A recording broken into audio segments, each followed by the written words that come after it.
الحمد لله رب العالمين الرحمن الرحيم مالك يوم الدين إياك نعبد وإياك نستعين اهدنا الصراط المستقيم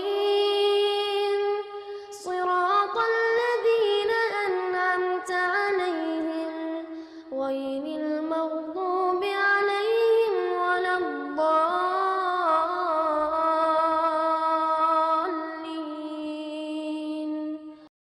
Warahmatullahi wabarakatuh. Bismillah, alhamdulillah, wassalatu wassalamu ala rasulillah wa ala alihi wa ashabihi wa mawalah wa ba'd. Allahumma faqihna fid din wa 'allimna. Al-Fatihah. A'udzubillahi minasyaitonir rajim. Bismillahirrahmanirrahim. Alhamdulillahi rabbil alamin, arrahmanir rahim. إياك نعبد وإياك نستعين اهدنا الصراط المستقيم صراط الذين أنعمت عليهم غير المغضوب عليهم ولا الضالين. Bismillahirrahmanirrahim. Kita lanjutkan terakhir di Al-Baqarah 129. Ya, benar ya, Pak Jisa ya? Ayatnya 129. Bismillahirrahmanirrahim. 129 kemarin menjelaskan tentang doanya Nabi Ibrahim ya. Dari rangkaian ayat 127, 128, 129. 129 itu Nabiullah Ibrahim berdoa, Rabbana wab'ats fihim rasulan. Ya Tuhan kami, wab'ats fihim, utuslah kepada mereka, ai fi dzurriyyatina, rasulan, rasul, utusan, min anfusihim, dari kalangan mereka sendiri. Ya. Maksudnya dalam ayat ini adalah An-Nabi sallallahu alaihi wasallam. Karena Rasulullah itu adalah min zurriyati Ibrahim, dari jalurnya Ismail. Nah, gitu. Walidzalika qala, oleh karenanya Rasul itu pernah bersabda, ana da'watu abi Ibrahim. Sesungguhnya aku ini adalah buah dari doa ayahku, yakni Nabi Ibrahim. Ya. Akhrajahu Ahmad. Ya, dari riwayat hadis Al-Irbad bin Sariyah dan selainnya. Rasulan minhum yatlu alaihim ayatika. Ya, Nabi itu yang akan membacakan atas diri mereka, zuriyahnya Ibrahim itu, ayatika, ayat-ayat ayat-ayat Allah. Ya. Termasuk di dalamnya ada tentang keimanan. Wa yu'allimuhul kitab, dan mengajarkannya. Jadi tidak hanya membacakan, tetapi juga mengajarkan. Ay ya'muruhum bitilawatil kitab. Makanya kita pun disuruh untuk membaca Al-Quran. Wa yu'allimuhum, dan Nabi pun mengajarkan ma'anil kitab. Ya, maknanya apa? Jadi tidak hanya baca, tetapi juga memahami. Nah, gitu. Yatlu alaihim ayatika wa yu'allimuhumul kitab. Jadi Al-Quran itu dua sisi, yang membacakan, yang memahami.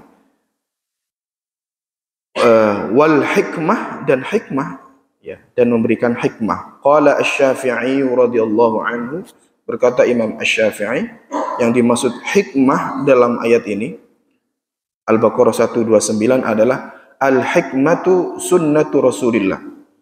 Nah, sunnahnya Rasul sallallahu alaihi wasallam.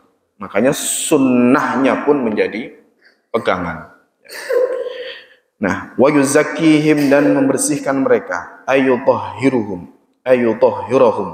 min syirkihim, dari segala macam kesyirikan. Innaka antal azizul hakim, sesungguhnya engkau maha perkasa lagi maha bijaksana. Ini doanya Nabiullah Ibrahim. Ini sama dengan yang tempoh hari kita jelaskan. Di dalam Al-Quran itu contoh yang disebut sebagai uswah hanya dua. Satu Nabi Ibrahim, kedua Rasulullah Shallallahu Alaihi Wasallam. Dua ini. Ya, qad kana lakum uswatun hasanatun fi Ibrahim, terkait dengan Nabi Ibrahim. Kalau yang terkait dengan Rasulullah adalah laqad kana lakum fi Rasulillahi uswah. Nah, sama ini. Kata-katanya sama, uswatun hasanah. Nah, kemudian ada pertanyaan, mal hikmatu fi dzikri Ibrahim? Apa sih hikmahnya? Kenapa Nabiullah Ibrahim itu sampai menyebut ya ma'a Muhammadin fi babis salat? Ya, sampai kita dalam salat pun ada salawat Ibrahimiyah. Allahumma sholli ala Muhammadin wa ala ali Muhammadin kama shallaita ala Ibrahim, di bawah wa ala ali Ibrahim. Jawabannya tadi itu. Nah, tapi di tafsir ini ada 5 jawaban ini. Fajawabuhu, pertama, jawabnya adalah anna Ibrahim, sesungguhnya Nabi Ibrahim itu da'a li Muhammadin. Beberapa puluh tahun, ratusan tahun sebelumnya itu sudah berdoa untuk Nabi Muhammad bihadhihi da'wah. Jadi doanya Nabi Ibrahim inilah yang kemudian direkam dalam Al-Baqarah 129. Ya, 129. Fa'ajarallahu, maka Allah memberikan balasan zikra Ibrahim ala al-sinati ummati lisan Muhammadin ila yaumil qiyamah. Ini jawaban pertama, Pak. Jadi karena Nabi Ibrahim itulah yang mendoakan sebelumnya kepada keturunannya, yakni Nabi Muhammad, maka dari ayat ini juga kita kalau doa jangan sendirian, Pak. Anak cucunya dibawa. Ya, jadi jangan doa sendiri semua. Jadi kita dicontohkan kalau berdoa itu ya bawa yang lain. Keturunan kita, zuriyah-zuriyah kita. Ini sudah dicontohkan, uswahnya begitu. Uswahnya begitu. Maka karena Nabi Ibrahim memberikan contoh mendoakan anak keturunannya, fa'ajarallahu, maka Allah memberikan balasan langsung bahwa Nabi Ibrahim pun diabadikan dalam lisan umatnya Nabi Muhammad sallallahu alaihi wasallam ila yaumil qiyamah, sampai nanti hari kiamat. Jadi kalau bapak ibu itu baca tahiyat tidak baca sholawat ini nggak sah. Misalkan hanya ngambil Allahumma sholli ala Muhammad wa ala ali Muhammad, Ibrahim nggak dibawa, itu sholawatnya nggak sah itu. Ya, harus ke bawah. Adaan an haqqi wajibin ala Muhammadin li Ibrahim. Ini sebagai bentuk balasan ya, hak yang wajib disampaikan dari Nabi Muhammad ke Nabi Ibrahim. Jadi ada balas doa lah. Artinya kalau kita mendoakan zuriyah kita, kita juga harus ajarkan agar mereka mendoakan kita. Jadi nanti doanya ketemu, Pak. Bukan doa bertepuk sebelah tangan, ya. Tidak bertepuk sebelah tangan. Hanya minta didoain tapi tidak mau doain. Nah, gitu ya. Jadi ini adaan an haqqi wajibin ala Muhammadin li Ibrahim. Ini sebagai bentuk hak yang seyogyanya untuk juga dilakukan oleh Nabi ke Nabi Ibrahim. Jadi dibalas kebaikan, dibalas kebaikan. Ini jawaban pertama ya, terkait dengan doa. Kemudian wal jawabut tsani. Jawaban yang kedua, anna Ibrahim sa'ala rabbah. Sesungguhnya Nabi Ibrahim itu telah meminta kepada Tuhannya. Jadi Nabi Ibrahim itu pernah memohon. Makanya doa itu penting ya, karena doa itu juga muhul ibadah ya. Jadi jangan sampai habis sholat itu lupa doa. Karena buru-buru, ya Allah, kau tahu yang ku mau. Nah, sayang ini ya. Terlalu pendek ya. Ya, jawaban kedua adalah Nabi Ibrahim pernah memohon kepada Allah, waj'al li lisana sidqin fil akhirin. Fil akhirin. Ya Allah, jadikanlah aku selalu disebut-sebut ya oleh generasi orang-orang terakhir, ya kita. Ini permohonan Nabi Ibrahim ya. permohonan Nabi Ibrahim yang dijabah oleh Allah. Coba cari nabi-nabi yang lain, ada nggak seperti Ibrahim? Makanya kemudian Allah katakan menjadi uswah itu ya karena dicontohkan. Ai abqi li thana'an. Ya, ini tafsirnya adalah ya Allah kekalkan aku thana'an, menjadi pujian hasanan, ungkapan yang baik. Makanya kan Allahumma sholli ala Muhammadin wa ala ali Muhammadin. Kalau mau nggak pakai sayyidina, kama shallaita ala Ibrahim wa ala ali Ibrahim. Sebagaimana engkau berikan salawat salam kepada Ibrahim dan keluarganya. Thana'an hasanan fi ummati Muhammadin. Ya, pada diri umat Nabi Muhammad sallallahu alaihi wasallam. Dan fa'ajabahu. Doa itu dikabul oleh Allah Subhanahu wa taala. Faqarana, awas ini bukan berarti corona. Faqarana baina dzikrihima ibqa'an litsana'il hasan ala Ibrahim fi ummati Muhammadin. Maka disandingkanlah ya penyebutan keduanya, dikekalkan lisana dalam ucapan salawat yang baik ala Ibrahim fi ummati Muhammadin, kepada diri Muhammad pada lisannya umat Nabi Muhammad sallallahu alaihi wasallam. Ini jawaban ke berapa, Pak? 2 ya. Jadi karena Nabi Ibrahim pernah meminta, kemudian Allah ijabah. Wal jawabus tsalits, jawaban ketiga, ya, kenapa Nabi Ibrahim itu disandingkan namanya dengan Nabi Muhammad? Anna Ibrahim kana abal millati. Ya, abal millah. Jadi Nabi Ibrahim itu adalah bapaknya monoteisme ya, agama ya. Jadi muaranya ke Nabi Ibrahim. Wa Muhammadan kana abar rahmah. Sementara Nabi Muhammad itu adalah ayahnya kasih sayang. Ya.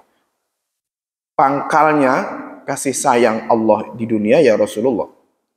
Ya. Makanya ayatnya wa ma arsalnaka illa rahmatan. Ya. Nabi itu diutus untuk menjadi rahmat. Bukan rahmatan lil mukminin, bukan rahmatan lil muslimin, tetapi lil alamin, keseluruhan alam. Makanya ada hadis qudsi laulaka ma khalaqtal aflak. Bahkan seandainya bukan karena Allah menciptakan Rasulullah, maka alam semesta juga nggak ada, Pak. Ini nanti ada yang protes itu riwayatnya ya. Terserah. Yang jelas di dalam Al-Quran itu banyak yang menegaskan tentang bahwa Nabi itu rahmah. Termasuk akhir At-Taubah, laqad ja'akum rasulun min anfusikum azizun alaihi ma'anittum. Azizun alaihi ma'anittum itu kalau terjemahnya terasa berat baginya. Maksudnya Nabi itu kalau mau nyuruh ngerasain dulu. Ini kira-kira kuat nggak? Kalau kira-kira nggak kuat nggak? Jadi kalau bisa tidak membebankan, itu diambil oleh Rasulullah. Ya, jadi yang diterima oleh umatnya itu yang paling ringan. Ya, yang paling ringan. Ini karena rahmatnya Nabi ya. Karena rahmatnya Nabi. Makanya dalam qiraahnya Ibnu Mas'ud ya, an-nabiyyu aula bil mu'minina min anfusihim. Ya. Sesungguhnya an-nabi, ingat kalau ada kata an-nabi ada alnya di dalam Al-Qur'an atau ar-rasul di dalam Al-Qur'an, itu maksudnya adalah Rasulullah. Jadi tidak disebut nama. Rasulullah itu aula, lebih berhak bil mu'minina atas diri orang-orang beriman min anfusihim, dibandingkan dengan diri mereka sendiri. Jadi kalau mana yang lebih utama, ya kita ke Rasul. Ada riwayat dulu ya, sahabat Umar itu pernah mengatakan bahwa beliau lebih mencintai Rasulullah setelah beliau mencintai orang tuanya sendiri. Kata Rasul, enggak benar itu. Yang benar ya, yang benar adalah melebihi dirimu dan orang tuamu. Nah, gitu. Jadi cintanya ke Rasul itu harus di atas segala-galanya. Makanya dalam hadis yang lain disebutkan, la yu'minu ahadukum hatta an akuna ahabba ilaihi min walidihi wa waladihi wan nasi ajma'in. Tidaklah sempurna iman kalian sampai kemudian kalian mencintaiku melebihi cintamu kepada anak dan orang tuamu dan keseluruhan manusia di dunia ini. Makanya dalam konteks ini ya kita punya hutang budi dengan Rasulullah ya. Rasulullah itu betulan, Pak. Jadi membela kita itu bukan kaleng-kaleng, bukan kaleng-kaleng. Wa huwa abbun lahum ya, wa qala sallallahu alaihi wasallam innama ana lakum mithlul walid. Kata Nabi, sesungguhnya aku atas diri kalian adalah seperti orang tua. Jadi merhatiin betul kebutuhan kita itu apa. Ai fir ra'fati war rahmah ya. Maksudnya dalam hal kasih sayangnya. Ya. Dalam hal kasih sayangnya. Ini jawaban yang ketiga ya. Karena Nabi Ibrahim itu adalah Abul Millah, sementara Rasulullah adalah Abur Rahmah. Puncaknya kasih sayang ya. Kemudian yang keempat, wal jawabur rabi anna Ibrahim kana munadis syarifah fil haji wa Muhammadan kana munadil iman fajama Allah taala bainahuma fi dzikril jamil. Yang keempat, kenapa kemudian nama Ibrahim itu disandingkan, disejajarkan dengan Rasulullah? Karena Nabi Ibrahim lah yang menjadi penyeru syariatnya haji. Nah, termasuk hari-hari ini yang saudara-saudara kita berangkat, itu disebut juga dengan biasanya panggilan. Ayatnya wa'adzin finnas ya'ti bil haji ya'tuka rijalan wa ala kulli dhamirin ya'tika min kulli fajjin 'amiq. Ini ayat, dan maklumatkanlah, umumkan kira-kira bahasa itu. Wa'adzin finnas, kepada semua manusia. Bil haji, agar mereka melakukan ibadah haji. Ayat sabab nuzul ayat ini, ketika turun ayat Ibrahim sempat ngomong ke Allah, ya Allah, saya itu tidak punya toa, Pak. Lagi kena petir, Pak ya. Tidak punya pengeras suara. Jadi panggilan pertama Nabi Ibrahim, wa'adzin finnas. Ya Allah, saya tidak punya suara. Apakah didengar nanti suara saya ini ke seluruh dunia ini? Kemudian di ayat itu dijawab oleh Allah, tugasmu hanya menyampaikan.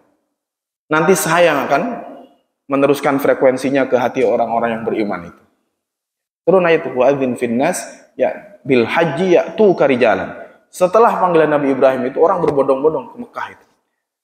Ada yang jalan kaki, ada yang naik sepeda kemari ya. Ada yang pesawat yang banyak. Ya, min kulli fajjin 'amiq, dari semua penjuru. Nah, itu adalah karena panggilannya Nabi Ibrahim. Makanya panggilan haji sering disebut dengan panggilan Nabi Ibrahim. Wa Muhammadan kana munadal iman. Sementara Nabi Muhammad ini yang menyuruh tentang keimanannya. Ya, yang keimanannya. Tapi syariatnya ibadah haji itu adalah dari Nabiullah Ibrahim, sementara tentang keimanannya itu adalah Rasulullah Muhammad sallallahu alaihi wasallam. Karenanya fajama Allah taala bainahum. Kemudian Allah kumpulkan jadi satu itu nama itu. Fi dzikril jamil, dalam ungkapan yang indah.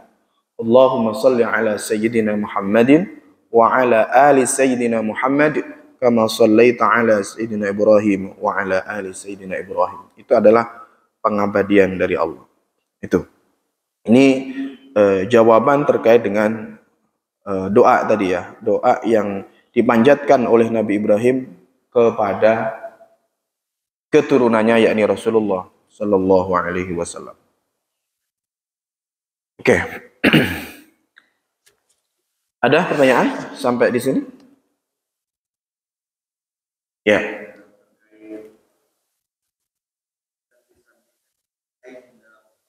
Ya. Siadah. Ya. Pertanyaannya?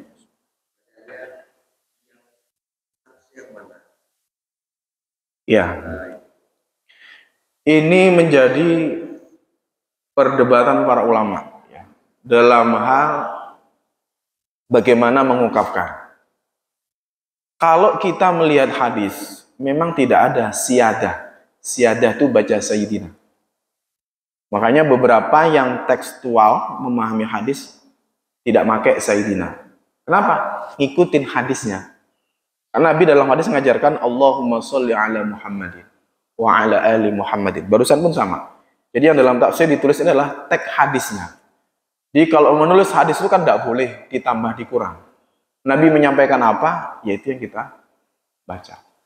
Satu. Kenapa kemudian muncul syiadah? Nah, di kalangan para sahabat sendiri, nanti kalau mau lihat keterangannya ada di Sa'adatud Darain.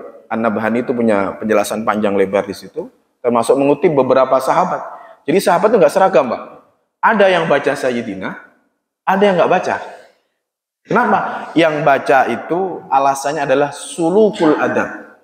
Ini etika kita kepada Nabi.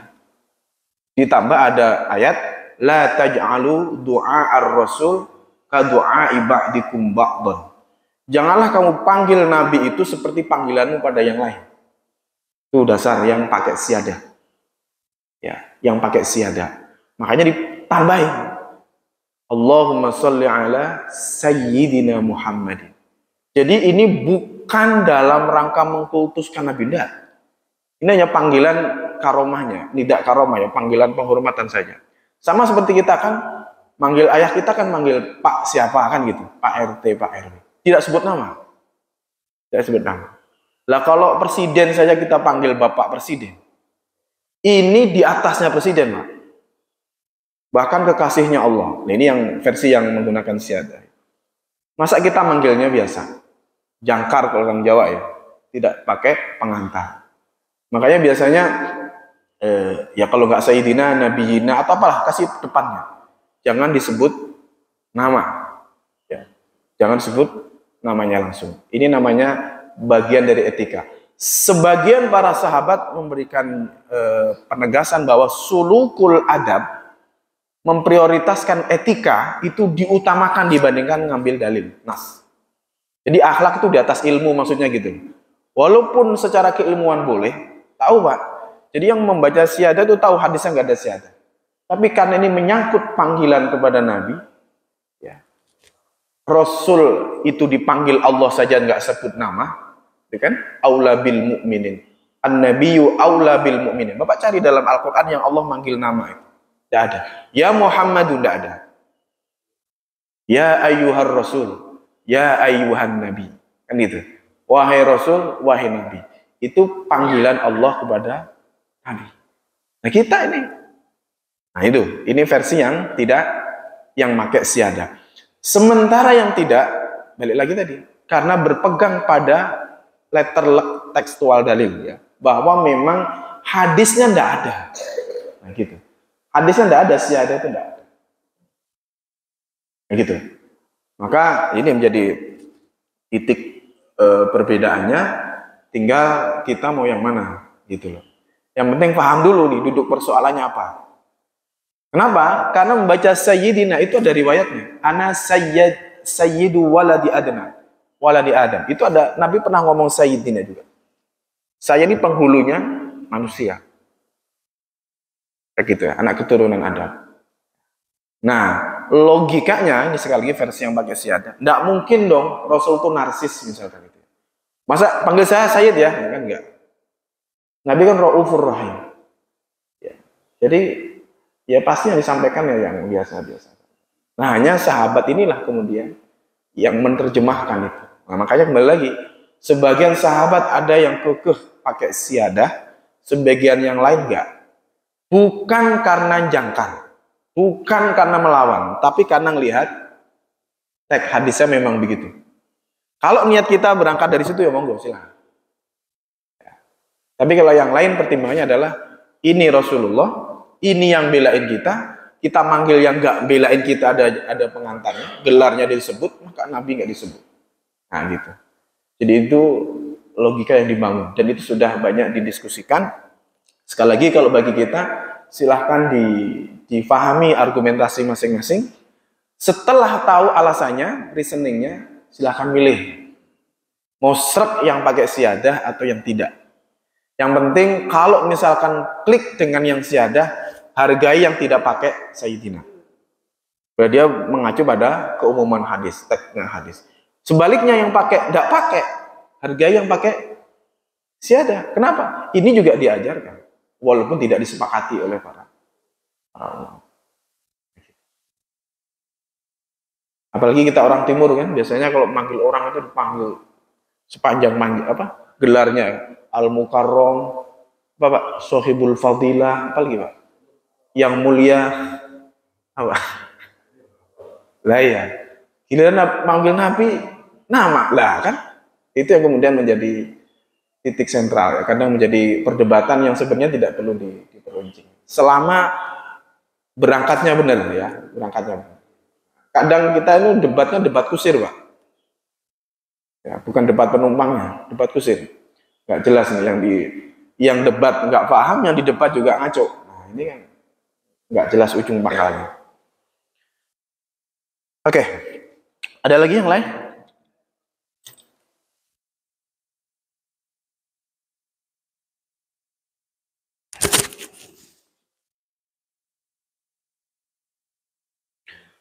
Kalau belum ada, kita lanjutkan 130. Wa may yarghabu an millati Ibrahim. Dan tidaklah orang itu benci terhadap agama Ibrahim illa man safiya nafsah. Kecuali memang dia itu orang bodoh. Ya, orang bodoh. Kenapa disebut bodoh? Karena Nabi Ibrahim itu ajarannya rasional, Pak. Nanti kita lihat ya, termasuk bagaimana Nabi Ibrahim nyari Tuhan. Ya. Itu kan ada argumentasinya. Semua pakai nalar ya. Pakai nalar. Sampai kemudian terucap dalam lisan beliau, inna sholati wa nusuki wa mahyaya itu ya. Illa man safiya nafsah. Kecuali memang tidak suka dengan Nabi Ibrahim. Kemudian walaqad istafainahu fid dunya, dan sungguh telah kami pilih dia di dunia ya. Di dunia. Wa annahu fil akhirati laminas shalihin, dan sesungguhnya nanti di akhirat itu Nabi Ibrahim itu termasuk orang-orang yang saleh. Ya, orang-orang yang saleh. Ini juga mengajarkan kepada kita, walaupun Nabi Ibrahim itu bukan dalam tanda kutip ya, hidup setelahnya Nabi Muhammad, ya, tetapi dia tetap didoakan, diabadikan dalam doa umat Rasulullah. Ini menunjukkan bahwa ajaran agamanya ini adalah kana hanifan muslimah. Jadi kan boleh kalau mendoakan sesama muslim itu boleh. Yang tidak boleh yang beda agama. Ai ma'abaihi al-mursalina. Jadi berserta dengan orang tuanya ya. Leluhurnya dari para kalangan para nabi. Nah, kemudian di ayat 131, idz qala lahu rabbuh. Jadi di sini ayat ini menjelaskan, mengingatkan ya Nabi, bagaimana Nabi Ibrahim dulu prosesnya mencari Tuhan yang tadi kita singgung ya. Pertama dengan menyembah bintang. Kan gitu. Itu nanti ada di juz 7 itu cerita tentang Nabi Ibrahim mencari Tuhan. Kemudian setelah bintang itu hilang, Nabi Ibrahim berkesimpulan nggak mungkin Tuhan kok hilang. Nah, kemudian wal qamar, beralih fokusnya ke rembulan ya, rembulan agak gedean. Sama, rembulan tanggal 1, 2, 3, 15 purnama kemudian menyusut. Masa Tuhan begitu? Ya, nggak mungkin juga. Kemudian ke matahari lebih gede dan sinarnya lebih terang ya. Tapi lagi-lagi semua itu adalah makhluknya Allah ya. Ini sebelum qablan nubuwah, dan ini diceritakan dalam tafsir ini, pencarian Nabi Ibrahim itu adalah sebelum beliau balik ya. Dan sebelum diangkat menjadi nabi ya. Sebelum diangkat menjadi nabi. Jadi mengalami proses itu ya. Mengalami proses pencarian Tuhan ya, mencari Allah itu dengan proses. Idz qala lahu rabbuhu aslim. Ya. Aslim itu suruh berserah diri. Ai fazid fi maqalatik, tambahkan dalam ucapanmu la ilaha illallah. Suruh membaca kalimah la ilaha illallah. Dalam tafsirnya, qala, kemudian setelah nyari bintang tidak mendapatkan kepuasan rohani gitu. Rembulan juga demikian, matahari juga demikian, maka Nabi Ibrahim pun berikrar, qala aslamtu li rabbil alamin. Maka kesimpulannya adalah yang Tuhan itu adalah yang menciptakan alam semesta. Bukan bintangnya, bukan rembulannya, bukan matahari, tapi yang menciptakan semua. Nah, Logika ini yang kemudian diabadikan juga di dalam Al-Qur'an ya. Aslim qala aslamtu lirabbil alamin. Aslamtu lirabbil alamin.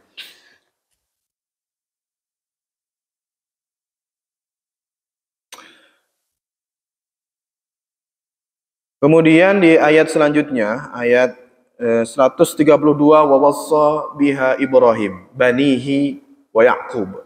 Setelah Nabi Ibrahim berdoa, kemudian Nabi Muhammad diingatkan tentang bagaimana proses Nabi Ibrahim mencari Tuhan dan yang lain, yang berakhir pada aslamtu lirabbil alamin. Wa wassa, kemudian kami wasiatkan biha ya Ibrahim banihi. Jadi anak keturunannya di Ibrahim itu suruh ngikutin ajaran ayahnya. Wa Yaqub, dan Yaqub.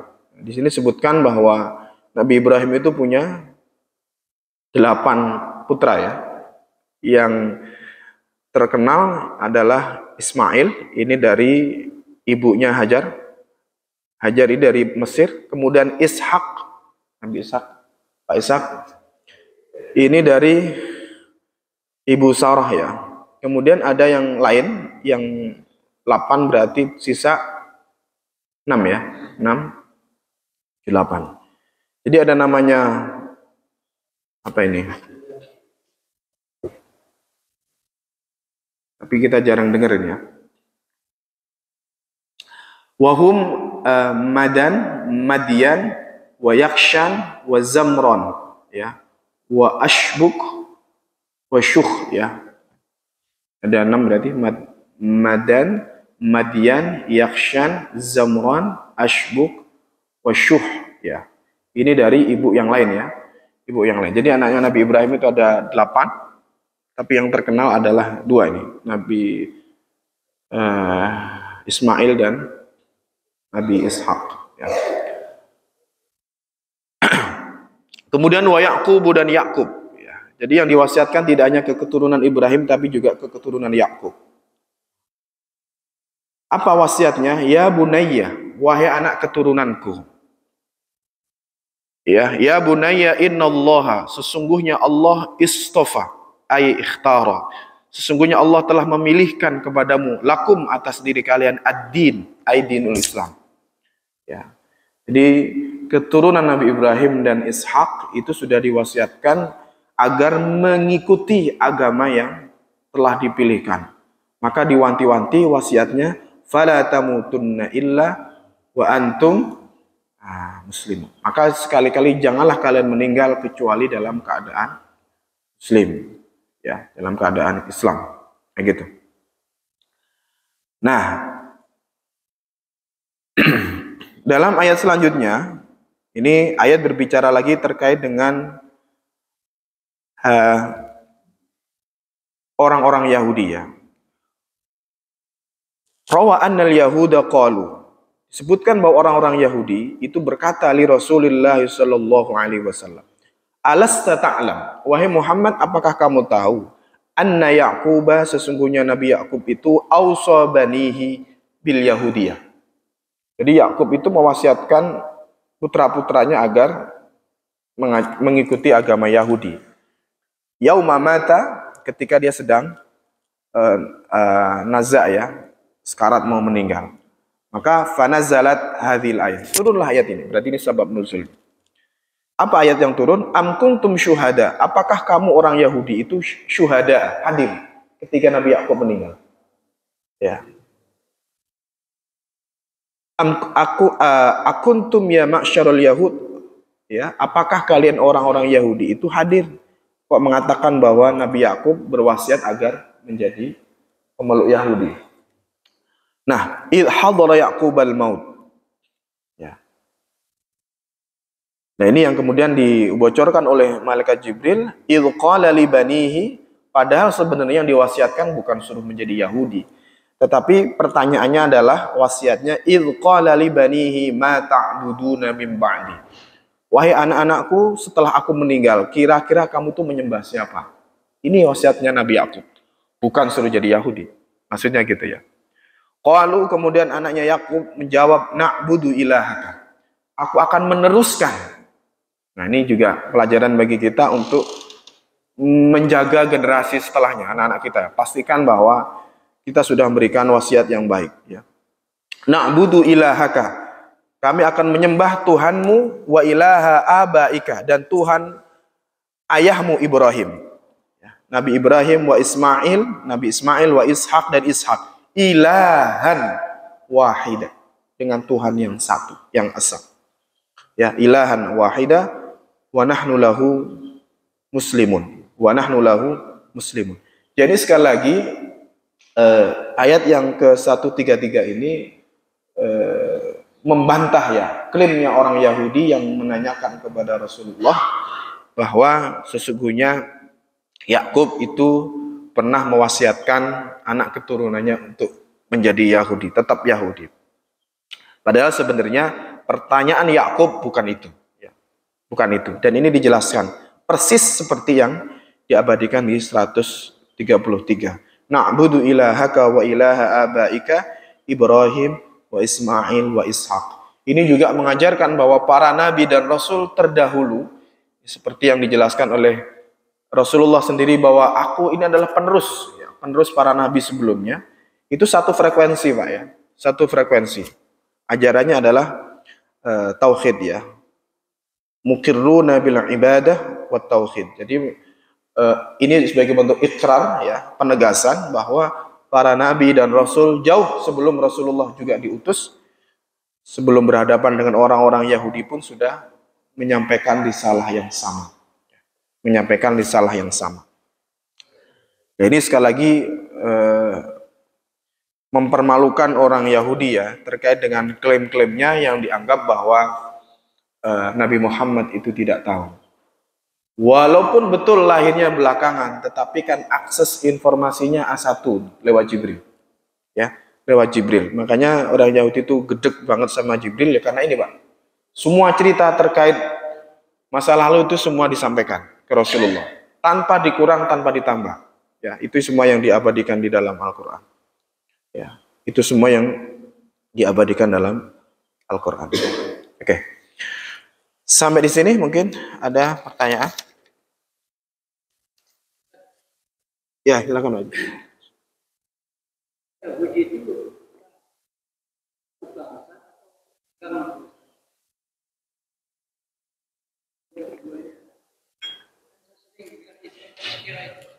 Apa? Ya. Baik. Pertanyaan, apakah Yahudi itu satu bangsa atau negara? Kalau dalam literatur tafsir, ya. Ini kan jauh sebelum ada negara sekarang, ya. Jauh sebelum ada negara-negara seperti yang kita lihat sekarang. Jadi yang disebut Yahudi itu adalah min auladi Yakub tadi. Ya, min auladi Yakub, anak keturunannya Nabi Yakub itu bangsa Yahudi. Ya, itu yang disebut sebagai Yahudi. Ya, namun dalam perjalanannya, ya, ada yang kemudian bikin negara dan yang lain. Tapi secara genealogi sebenarnya itu, Pak, yang disebut Yahudi itu. Jadi tidak sebatas negara. Kalau dia punya genealoginya ke sana, ya, secara gen Yahudi dia. Cuman yang harus digarisbawahi ini, Pak, ya, tidak selalu Yahudi itu jelek. Kita bukan membela, ya. Karena Nabi Rasulullah itu juga diutus untuk lil alamin. Masuk di dalam alam itu orang Yahudi, Pak. Ahlul kitab. Jadi tidak semua orang Yahudi itu buruk. Ini yang harus kita catat. Betul, ini yang banyak membangkang, ya, menolak risalah kenabian yang paling keras karena merasa punya literasi itu dari kalangan bangsa Yahudi. Tetapi bukan berarti semuanya ke neraka, enggak. Ya. Inilah yang kemudian menjadi misi kerasulan Nabi Muhammad yang kemudian semalam juga kita sampaikan. Kalau Bapak baca di Al-Bayyinah itu, lam yakunil ladzina kafaru min ahlil kitab wal musyrikin. Tantangan Nabi dalam berdakwah itu dua, Pak. Ada kalangan ahlul kitab dan yang kedua kalangan musyrikin. Nah, ini tidak terkonotasi negara. Siapapun. Nah, negara tuh baru belakangan, kan? Kalau kita misalkan mempertanyakan misalkan Israel tuh masuk yang mana? Israel jadi negara tahun kapan? Ayat ini sudah ada sejak tidak lama kan gitu. Jadi yang dimaksudkan adalah itu. Ya, bisa jadi ya kalau genetiknya Yahudi, ya bisa jadi secara genetik bukan, tapi secara karakter sama. Ini kan bisa kena itu nanti. Dasar Yahudi misalkan kan gitu. Ya bisa sifat juga. Tapi yang jelas kalau ditanya dalam literatur tafsir yang dimaksud Yahudi itu apa ya? Biasanya penjelasannya min auladi Yakub, anak keturunannya Nabi Yakub. Karena merasa dia ini anaknya para nabi. Ya, kemudian itu yang kemudian dia unggul-unggulkan. Nahnu abna'ullah, bahkan dalam ayat itu waqalatil yahud wan nasara nahnu abna'ullah wa ahibba'u. Kami ini adalah anak-anaknya Allah dan kekasih-kekasihnya Allah. Jadi ngelihat kita itu sudah sudra semua, Pak. Sudra semua. Enggak usah kita, Rasulullah dianggap sudra, Pak. Ya, karena kenapa? Tidak dari jalur Yahudi. Nabi di reject itu karena tidak dari jalur Yahudi. Karena dari jalur Ismail, Pak. Bukan dari jalur Ishak. Nah gitu. Mereka akan mengunggulkan klannya itu. Klannya itu. Nah nanti Zionis itu perkembangannya ya selanjutnya. Yang jelas dalam literatur tafsir biasanya penjelasannya berkutat tentang itu. Kalau disebut orang Yahudi ya itu saja. Makanya dalam banyak ayat yang dijelaskan ya, termasuk yang barusan kita baca di 133, ini kan bantahan ya. Jadi mereka mencoba membantah Nabi. Ya, membantah Nabi. Membantah Nabi. Karena awalnya nih ya, kalau Bapak lihat di cerita-cerita awal bagaimana Nabi diajak berdagang ke Syam oleh pamannya. Ya, kemudian ketemu pembeda Bahira ya, yang disuruh balik. Ini ada tanda kenabian nih di ponakanmu itu. Ya, kalau enggak nanti dikejar orang Yahudi, Pak. Orang Yahudi udah tahu, Pak. Tanda-tandanya sudah tahu. Dan mereka berharap bahwa Nabi terakhir itu ada dari bangsa mereka. Nah, tahu bukan dari klan dia, mereka enggak mau. Makanya ayat banyak rekaman dialog antara Nabi dan orang Yahudi bukan apa-apa, karena ini. Nah, kalau konteks ayat berbicara dengan orang musyrikin Mekah, paling itu saja. Menyembah berhala dan yang lain. Tapi kalau sudah Yahudi, Ahlul Kitab dan Nasrani itu pasti punya reasoning, punya alasan. Termasuk tadi itu. Emang kamu tahu Yakub? Dibalik tanya, emang kamu hadir ketika Yakub mau meninggal? Kan gitu. Ya, semua itu sebenarnya sudah terekam dalam Taurat, Pak. Termasuk informasi akan diutusnya Nabi akhir zaman. Kayak gitu. Jadi ini yang kemudian menjadi pangkal ya. Kenapa kemudian ya tidak ada sih yang masuk Islam. Yang masuk Islam Abu Dzar itu kan Ahlul Kitab awalnya. Abu Dzar. Tapi yang reject juga banyak. Yang reject, yang menolak maksudnya ya. Yang menolak risalah Nabi itu juga banyak.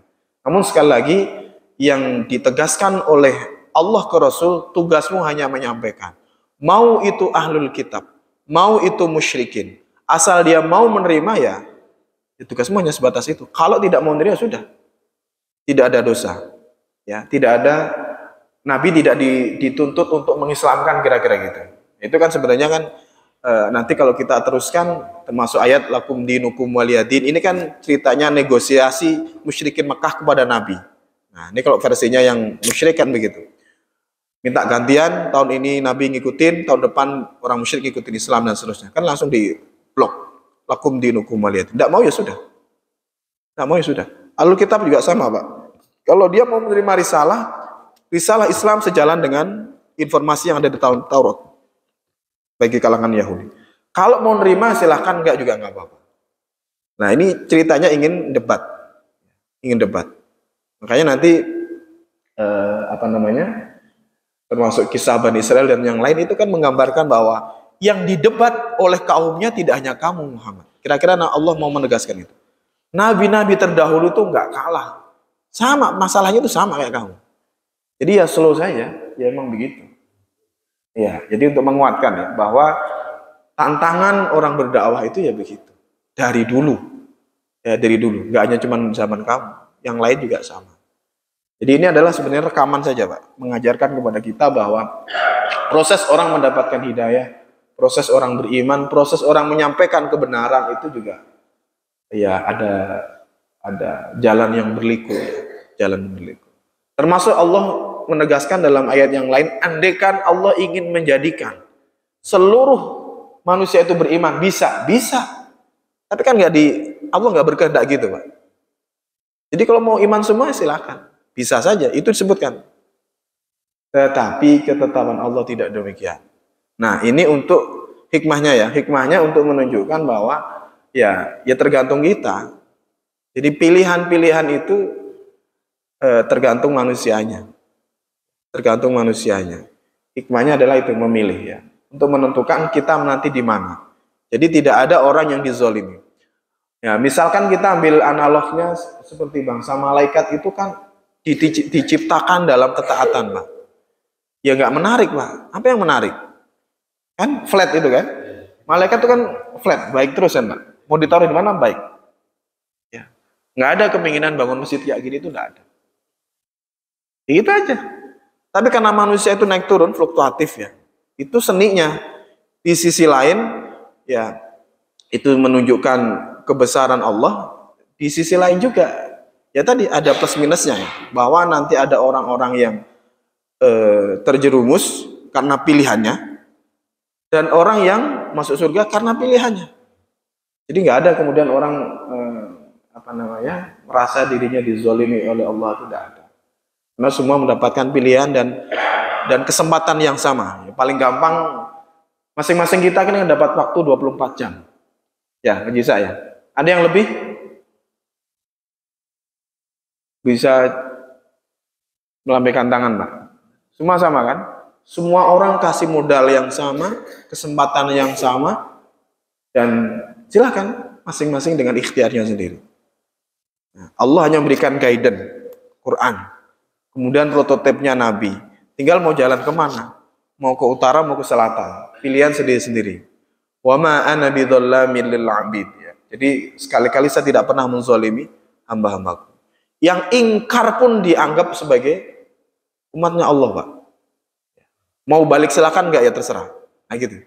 Ya. Yang jelas seperti Nabi kan sama. Raufur Rahim itu pengennya semuanya masuk Islam. Tapi kan itu kan keinginan. Allah berkehendak lain. Ya tidak bisa begitu.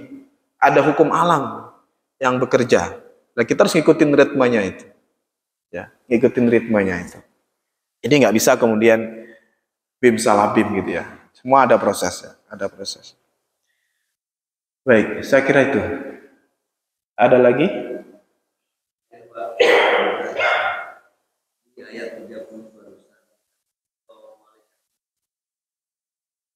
Ya. Tanyaan saya, kan Nabi Muhammad telah meninggal lama. Terus malaikat Jibril dikatakan atau tidak? Ya. Apakah ada tafsirnya di?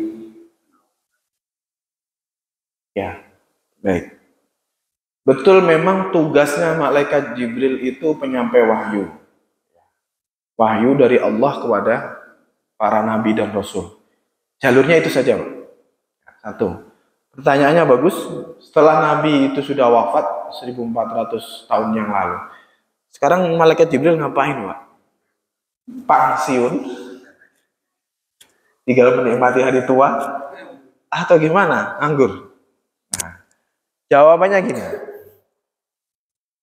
Jadi tugas malaikat itu tidak sebatas ke para nabi dan rasul. Secara umum tugasnya malaikat Jibril adalah menurunkan ilham. Ilham ya, ilham. Apa ilham itu, Pak?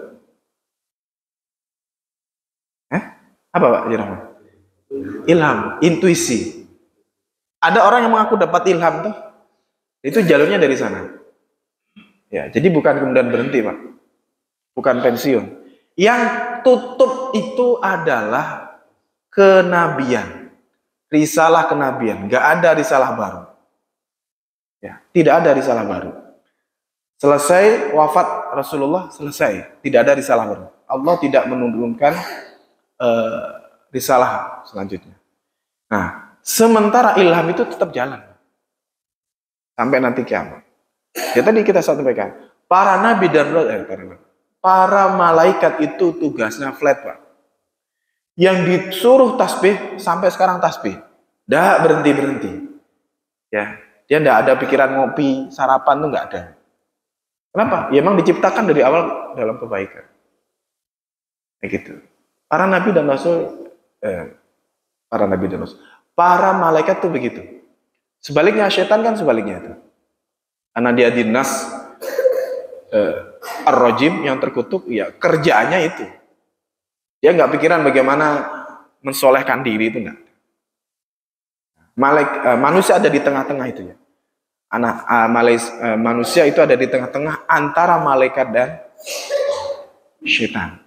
Makanya kalau dia baik, bisa melebihi kebaikan malaikat. Kenapa? Karena malaikat tidak punya keinginan. Manusia punya keinginan. Ya kan gitu. Tapi kalau buruk bisa melebihi syaitan. Karena potensinya ada. Ya, potensinya ada. Jadi kembali lagi, kalau para malaikat setelah Nabi wafat itu kerjaannya apa? Memberikan ilham itu masih aktif. Makanya ada beberapa orang yang dapat firasat ya.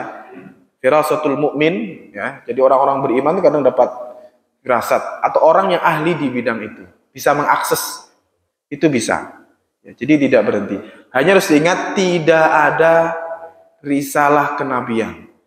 Jadi kalau nanti ada orang yang mengaku mendapat kesempatan bertemu Jibril, nah, kemudian mengaku dapat risalah baru untuk menyatukan umat, bisa dipastikan ya itu palsu, Pak. Jadi nggak ada yang nggak benar itu. Ya. Apalagi sampai tidak mewajibkan sholat dan yang lain, jelas bohong. Masa ada malaikat Jibril masuk penjara? Kan nggak ada. Ya kan? Malaikat Jibril masukin penjara gimana ceritanya? Nah gitu loh. Jadi sudah berhenti.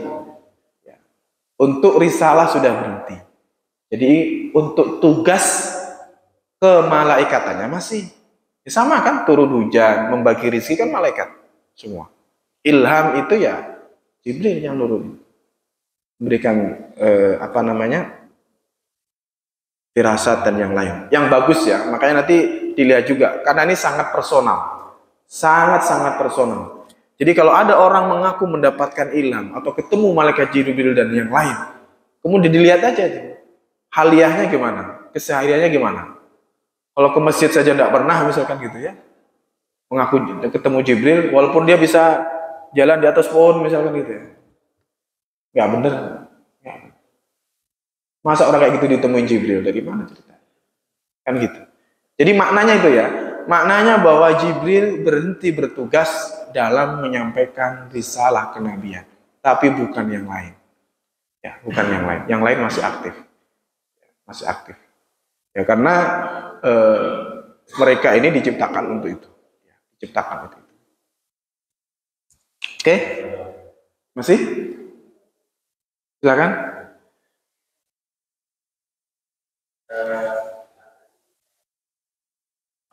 Ya.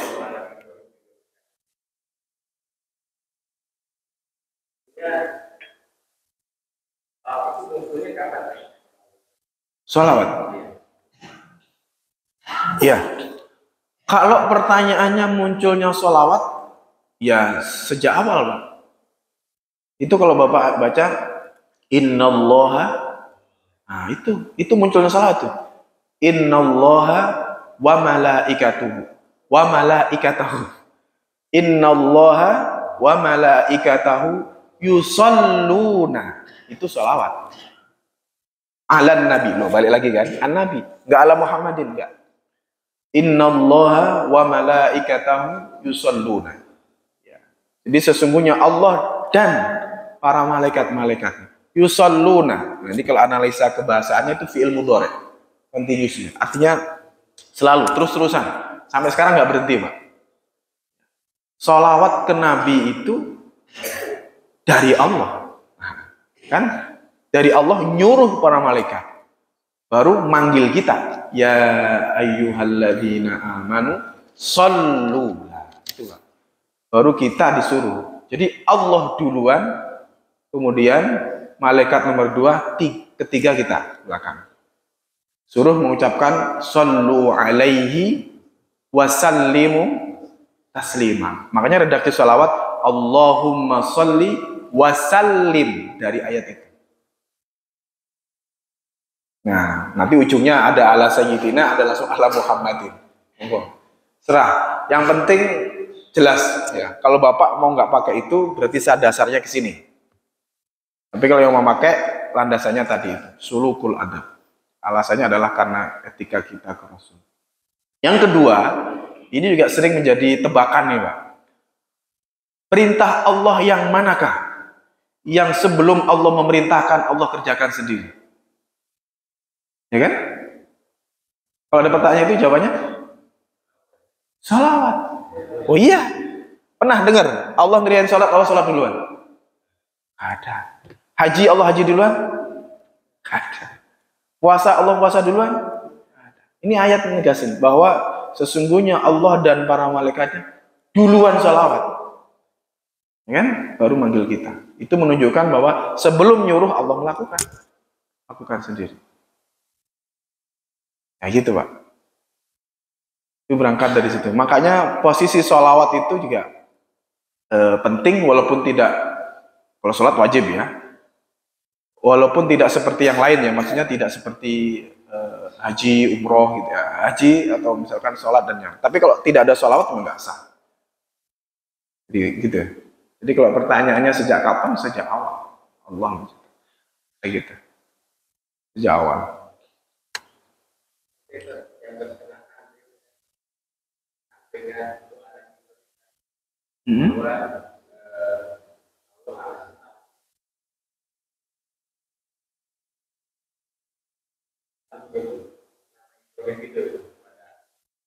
Oh, kalau yang redaksi ada Ibrahimnya. Kalau redaksi, kalau redaksi sejak kapan ada redaksi Ibrahimnya? Itu jawabannya sejak diwajibkan sholat. Karena ini bagian dari bacaan sholat. Ya, bacaan sholat kan harus ada itu. Sholawat Ibrahim itu ada. Jadi tidak sah sholat kita kalau sholawatnya skip. Wa ala ali Ibrahim tinggal. Siapa Ibrahim saya nggak ketemu. Ya sejak itu. Sejak itu. Jadi sejak diwajibkan sholat ya sejak itu.